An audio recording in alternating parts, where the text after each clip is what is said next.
I want to continue some more reading from the American Covenant. New England stood still and saw the salvation of God. In a later period of America's history, during the colonization attempts of France, we encounter another striking instance of God's providence. Wherever the French went, they only allowed faith practiced in the Roman Catholic religion, and the New Englanders greatly feared them. The Stuart monarchs in England were sympathetic to France's Catholic monarch, but when firmly Protestant King William of Orange ascended the English throne, the French began to attack the English colonists in America with great savagery. The New England forces, with the aid of a British squadron, captured Louisbourg in Nova Scotia. Here, God used the weather to the advantage of the New Englanders. The English appear to have enlisted heaven in their interest, wrote one of the town's residents later. So long as the expedition lasted, they had the most beautiful weather in the world. No storms, no unfavorable winds, and no fog, which was the most surprising for the area. After the capture of Louisbourg, the French sent half their navy under the command of the Duc d'Anville to lay waste the whole sea coast from Nova Scotia to Georgia. The Reverend Thomas Prince, pastor of the South Church in Boston, later preached a sermon of thanksgiving for God's protecting hand when New England was a long while wholly ignorant of their designs against us. Even when rumors reached them, they were not greatly worried because they understood that the British fleet would prevent the French from leaving the shores of France. But unknown to the colonists, the French eluded Admiral Martin's squadron and slipped out to sea. But as Reverend Prince observed, while we knew nothing of danger, God beheld it and was working salvation for us. And when we had none to help in America, he even prevented our friends in Europe from coming to help us, that we might see our salvation with his work alone, and that the glory belonged entirely to him.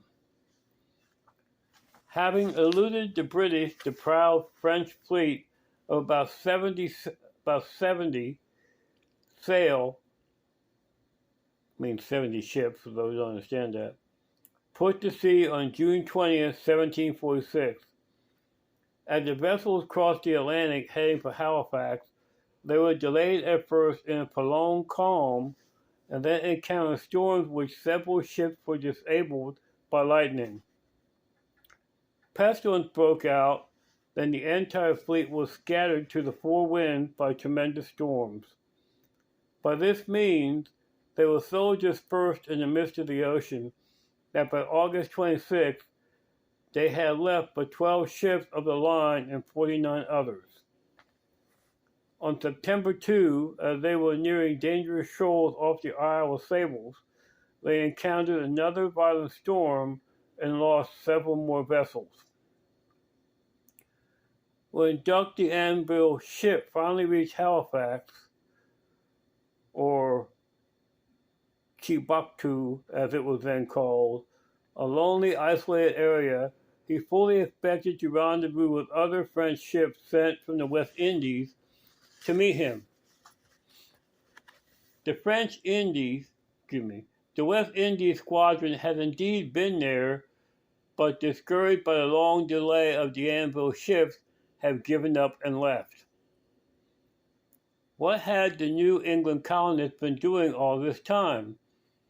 Another New England pastor, Reverend Jonathan French, writes that as soon as the French vessels were sighted off the coast, the people were filled with consternation. The streets filled with men marching for the defense of seaports and the distress of women and children trembling for the event.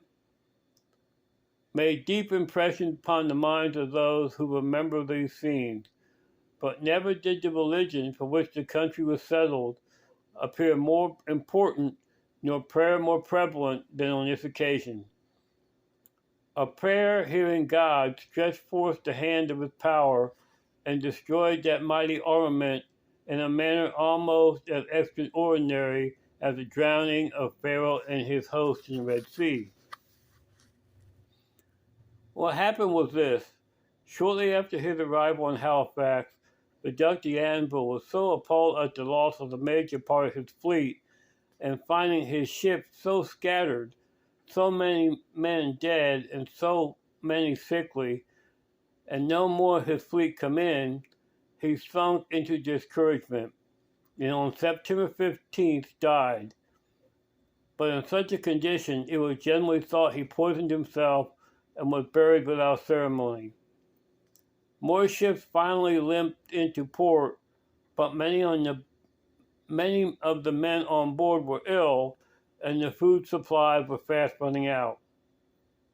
The commander who took d'Anville's place committed suicide only days after their arrival by falling on his own sword.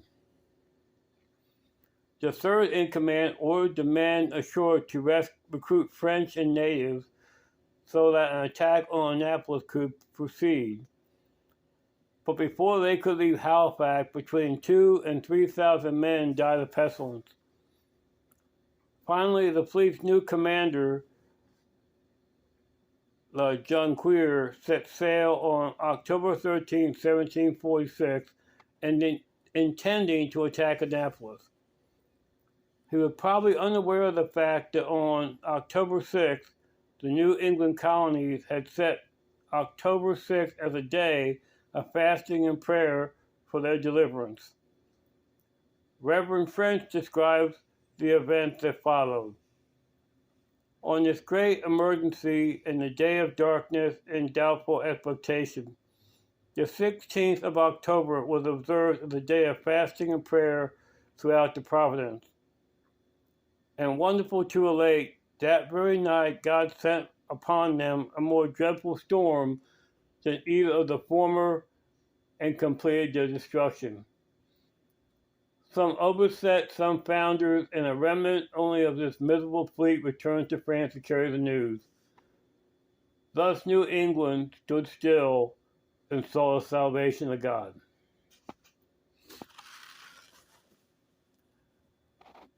The Lord works in mysterious ways. We need to turn our country back to Him.